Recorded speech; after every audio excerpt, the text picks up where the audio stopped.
నేను చూపించిన విధంగా వంకాయ టమాటో పచ్చడిని ట్రై చేసి చూడండి. వేడి వేడి అన్నంలో నెయ్యి వేసుకొని తింటే ఉంటుందండి, చాలా బాగుంటుంది.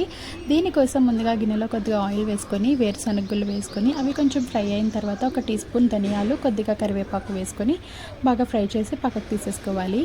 ఇప్పుడు అదే పాన్లో ఇంకొంచెం ఆయిల్ వేసుకొని వంకాయ ముక్కలు, అలాగే కొద్దిగా ఉప్పు, మీ కారానికి సరిపడినంత పచ్చిమిర్చి వేసి బాగా మగ్గనివ్వాలి.